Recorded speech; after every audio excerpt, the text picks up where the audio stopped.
Olá pessoal, comandante Leonardo Matos aqui, esse é o nosso Conexão Geo número 223, hoje é sexta-feira, 24 de fevereiro de 2023. Como muitos me pediram ao longo da semana, o tema principal do nosso Conexão Geo de hoje, com o balanço aí da geopolítica dessa semana, sem sombra de dúvidas, é o aniversário de um ano do início do conflito na Ucrânia, né? O dia que a Rússia iniciou a sua invasão na Ucrânia. Bastante coisa para falar, sem sombra de dúvida aqui no podcast não tem como eu detalhar tudo o que aconteceu nesse ano, vou tentar trazer alguns pontos que considero importantes. Na minha avaliação, para a gente começar a entender esse conflito da Ucrânia, é importante a gente entender o que o Putin, presidente da Rússia, quer. Na verdade, o Putin quer ficar no poder, né? Ele já está no poder desde dezembro de 1999 na Rússia e ele quer ficar o máximo possível, preferência até 2036, quando teoricamente ele não poderá mais ser reeleito. A grande ameaça para o Putin não é a OTAN. Isso é um pensamento que eu tenho, né? Sei que alguns podem não concordar, mas eu queria compartilhar isso com vocês. Na minha visão, a grande ameaça do Putin não é a OTAN, mas seu próprio povo não querer que ele mais no poder, né? Ele quer permanecer no poder. Eu não vejo como, na minha cabeça, vejam bem, a OTAN, qual o interesse da OTAN de invadir militarmente a Rússia? Ou seja, a Ucrânia passar para a OTAN não quer dizer que a OTAN vai invadir a Rússia por causa disso. Lógico que militarmente dá para entender que ter a OTAN ali num país tão importante como a Ucrânia, fazendo fronteira com a Rússia, não tenho a menor dúvida de que militarmente, obviamente, não é bom. Mas, sejamos sensatos, a Rússia é um país nuclear. A OTAN faria um ataque dentro da Rússia. Agora, se nós formos ver pelo lado do poder dentro da Rússia, qual seria a influência de uma Ucrânia pró-Ocidente, claramente pró-Ocidente, União Europeia, OTAN, com reuniões regulares, ou seja, o povo ucraniano cada vez mais pró-Ocidente. Será que isso não influenciaria o povo russo a retirar o Putin do poder? Essa é a minha percepção com relação ao Putin. Mas acho que ele cometeu um erro estratégico de avaliação. Ele apostou num conflito rápido, ele não queria que o povo ucraniano ficasse contra ele queria tirar o presidente Zelensky do poder na Ucrânia, né? Como ele fala de tirar os nazistas do poder da Ucrânia, na verdade ele queria colocar ali um governo pró-Rússia no lugar do governo atual, e para isso ele tinha que fazer o ataque que fez pela Bielorrússia a Kiev, capital da Ucrânia, e tentar retirar o Zelensky do poder. Isso ele não conseguiu. Então, é importante a gente entender que o Putin não estava planejando uma guerra que durasse tanto tempo. O Putin não queria conquistar fisicamente a Ucrânia como um todo, um país tão grande como a Ucrânia, um país de 50 milhões de habitantes. Não é assim, ele sabe muito bem disso, não era essa a intenção do Putin.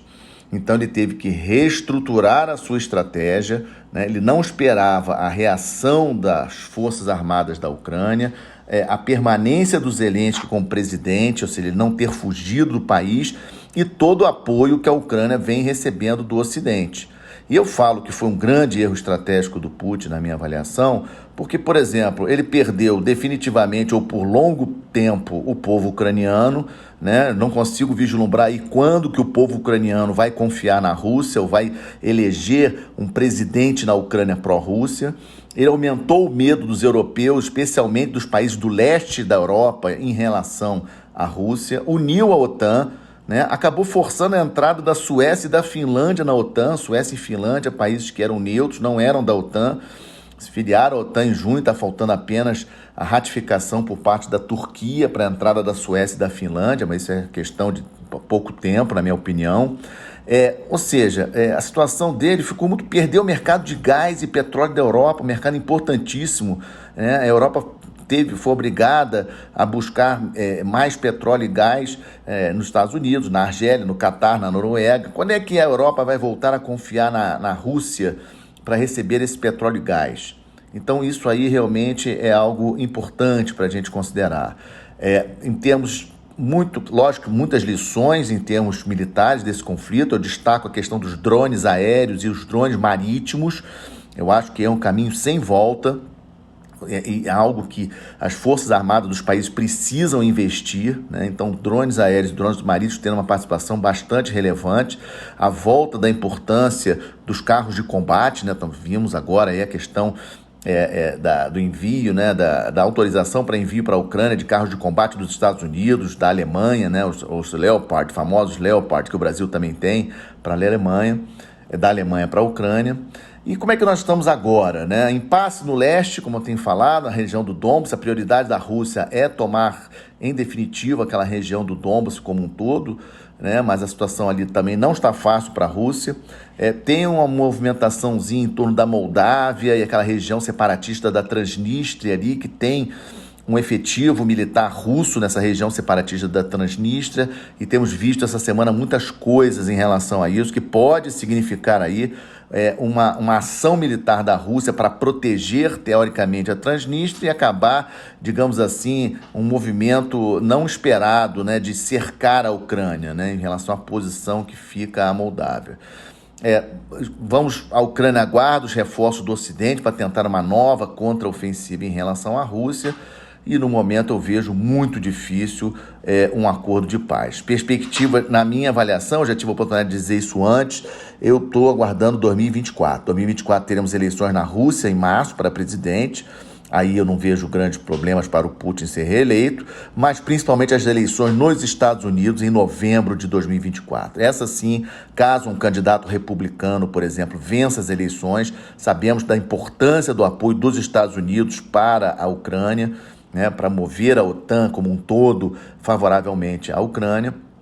Então, eu não acredito em acordo de paz em 2023, estou de olho agora mais nas eleições dos Estados Unidos em novembro de 2024, infelizmente, pelo menos até lá, não vejo nenhuma situação que possa levar à paz na região. Falando em proposta de paz, sabemos aí da proposta do governo brasileiro de tentar mediar uma paz, mas infelizmente o Brasil não tem peso geopolítico internacionalmente falando, né? Eu acho que nós deveríamos olhar esse conflito como uma lição para o Brasil. O Brasil precisa estar militarmente preparado para algo desse tipo que está acontecendo com a Ucrânia acontecer no Brasil no futuro. Precisamos ter forças armadas fortes o suficiente para defender os interesses do Brasil na Amazônia Verde, na Amazônia Azul, em todo o território nacional. Só vejo a possibilidade de um acordo de paz, Rússia e Ucrânia sentarem nessas negociações, se alguém conseguir convencer aí, principalmente talvez China, Índia, trabalhar com os Estados Unidos ou talvez com algum país europeu forte, Canadá, ou França, ou mesmo Alemanha, para tentar convencer os Estados Unidos a aceitar aí que Ucrânia e Rússia sentem a mesa de negociações. Mas qualquer negociação de paz vai envolver alguém ceder território. Ou a Ucrânia cede território para a Rússia, ou a Rússia devolve território para a Ucrânia. Isso eu acho hoje impossível. Seguindo nessa Conexão Geo de hoje, falar rapidamente no último final de semana, a Conferência de Munique, uma conferência importantíssima, a 59ª conferência, que envolve aí ministros de Relações Exteriores, ministros da Defesa, várias autoridades. A principal de todas, a vice-presidente dos Estados Unidos, Kamala Harris. Em síntese, o que me chamou a atenção, também importante, o encontro do secretário de Estado dos Estados Unidos, o Antony Blinken, com o chefe da diplomacia da China, o Wang Yi. Eu acho que um ponto importante desse evento foi o fato dos Estados Unidos voltarem a bater na questão da Rússia ela ter cometido crimes contra a humanidade. Então, assim, isso aí é forte, né? Falando inclusive de tribunal depois para poder julgar a Rússia, ou seja, mostra toda a vontade dos Estados Unidos de não terminar tão cedo com esse conflito. E logo em seguida, né, a conferência terminou no domingo, a Conferência de Munique terminou no domingo, logo na segunda-feira o Biden visita Kiev, uma visita realmente importantíssima. Há 15 anos que o presidente dos Estados Unidos não visitava a Ucrânia, tem muito simbolismo nessa visita, a foto dele com Zelensky. Obviamente que isso, em termos de comunicação estratégica, dá força não apenas para os soldados ucranianos continuarem lutando, como também para os europeus continuarem apoiando. Foi uma demonstração, sem sombra de dúvidas, aí, de um apoio muito forte dos Estados Unidos à Ucrânia. E no dia seguinte, na terça-feira, o discurso mais importante do ano do presidente da Rússia, o presidente Putin, é um discurso que normalmente é feito em dezembro, ele acabou atrasando fazer esse discurso essa semana, e nenhum grande anúncio. Esperava-se aí alguma coisa em termos de um novo ataque, etc., o que acabou chamando atenção, mas alguns especialistas já esperavam por isso, foi a formalização da saída da Rússia do acordo nuclear de contenção de mísseis balísticos com os Estados Unidos. É um acordo importantíssimo, é muito ruim esse anúncio, essa confirmação da saída da Rússia do START, mas infelizmente já era algo esperado, eu já esperava que isso fosse acontecer a qualquer momento, e isso torna o mundo mais perigoso. Sabemos que Estados Unidos e Rússia são, de longe, os dois países que mais possuem ogivas nucleares e, obviamente, eles não tendo mais nenhum acordo bilateral de controle mútuo, né, dessas armas nucleares, do posicionamento desses mísseis balísticos, etc. E isso, sem sombra de dúvidas, aumenta demais a ameaça nuclear, é algo que me preocupa muito. Na parte do estamos de olho, nesse final de semana teremos a fase de mar do exercício MOSE 2, que eu já comentei aqui, envolvendo a Marinha da Rússia, da China e da África do Sul. O exercício era no mar, efetivamente, o exercício era bem curto, acontecerá nas águas da África do Sul para o Oceano Índico, né, a partir do porto de Durban. Nesse momento, os navios estão atracados no porto de Durban, os navios da Rússia, da China e da África do Sul que participarão do exercício. Eles vão desatracar do porto amanhã, sábado, e vão até segunda-feira, um exercício de 48 horas apenas. O Brasil foi convidado a enviar navio, não enviou. Apenas um oficial observador da Marinha do Brasil estará a bordo acompanhando o exercício. Também, algo que havia uma especulação da fragata Almirante Gorshkov, da Marinha da Rússia, fazer o lançamento daquele míssil hipersônico Zircon durante o exercício. Isso foi descartado ontem, então isso não está previsto o lançamento, ainda bem, né? Havia essa possibilidade aí do míssil Zircon ser lançado como uma demonstração de força da Rússia durante o exercício. Eu acho que a África do Sul pediu para isso não acontecer, porque obviamente a África do Sul fica numa posição fragilizada, especialmente em relação aos Estados Unidos e Europa. E falando no governo da África do Sul, o presidente da África do Sul, ele esteve efetivamente, o Ramaphosa, na abertura, no lançamento do exercício essa semana. E, além dele, me chamou a atenção a presença do comandante da Marinha da Rússia, né? Lógico, o comandante da Marinha da África do Sul, né? Era o anfitrião do evento, mas o comandante da Marinha da Rússia e o 02 na Marinha da China, né? O número 2 no comando da Marinha da China. Ou seja, um exercício que ganhou aí um apoio político também bastante interessante. Então vamos acompanhar na próxima sexta-feira. Se tiver alguma novidade em relação ao exercício, traria aqui para vocês. Também estou de olho nas eleições na Nigéria, país importantíssimo do nosso entorno estratégico, maior economia da África, maior população da África. A Nigéria já ultrapassou o Brasil em termos de população. Há uma previsão da Nigéria se tornar a terceira maior população do planeta, ultrapassando os Estados Unidos em 2060, 2070. Ou seja, é sim uma eleição importante. Eleições presidenciais vão acontecer neste sábado agora, dia 25.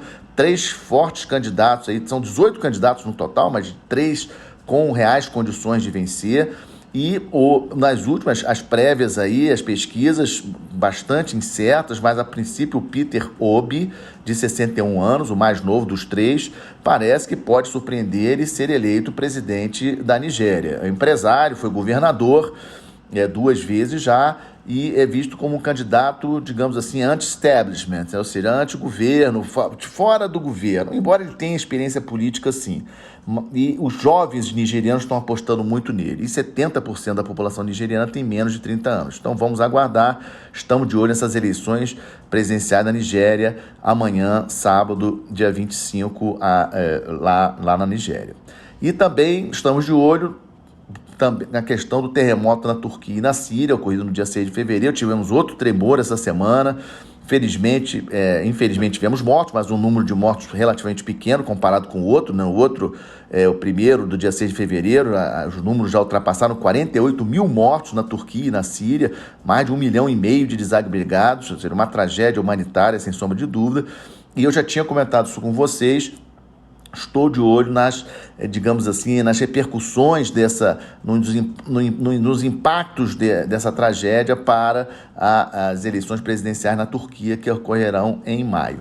Na Síria, o presidente Assad fazendo o que ele sempre faz, dificultando o acesso das missões humanitárias para dentro da Síria, para ajudar as pessoas que estão aí desamparadas, porque várias regiões onde o terremoto na Síria atingiu, elas são ocupadas por regime contrário ao regime do presidente Assad. Então é uma situação para a gente também acompanhar. E aí fecho, como sempre tenho feito, com boas notícias, dentro de uma tragédia, né? Tragédia aqui no Brasil. No último domingo tivemos aí uma chuva recorde em termos de volume de água no litoral norte de São Paulo. E a boa notícia, dentro de uma má notícia triste como essa, tivemos aí 40 mortos e várias pessoas também desabrigadas, centenas de pessoas desabrigadas no litoral norte de São Paulo, estrada interrompida, etc., principalmente em São Sebastião, uma prontidão, uma reação das Forças Armadas Brasileiras, especialmente da Marinha do Brasil, no apoio à tragédia, enviando navio, e na quarta-feira suspendeu do Porto do Rio de Janeiro o maior navio da Marinha do Brasil, o navio aeródromo multipropósito Atlântico, levando militares do Corpo de Fuzileiros Navais especializados nesse tipo de resgate a vítimas, situações que já tinham, inclusive, ajudado muito ano passado, infelizmente, em janeiro do ano passado, naquela chuva forte que teve em Petrópolis, vocês devem recordar, levando equipamentos. O navio saiu quarta-feira e chegou quinta-feira já em São Sebastião, ou seja, impressionante, no meio do carnaval, a mobilização para poder empregar o navio dessa forma. Então, eu acho sim uma boa notícia, podemos sim confiar nas nossas Forças Armadas e numa hora realmente de crise como essa, ver o empenho dos nossos militares para reagir e apoiar aqueles que estão desabrigados. É sim uma boa notícia e é com ela que eu fecho esse Conexão GEO 223, desejando a todos aí um bom final de semana, uma boa semana. Até a próxima sexta-feira. Muito obrigado.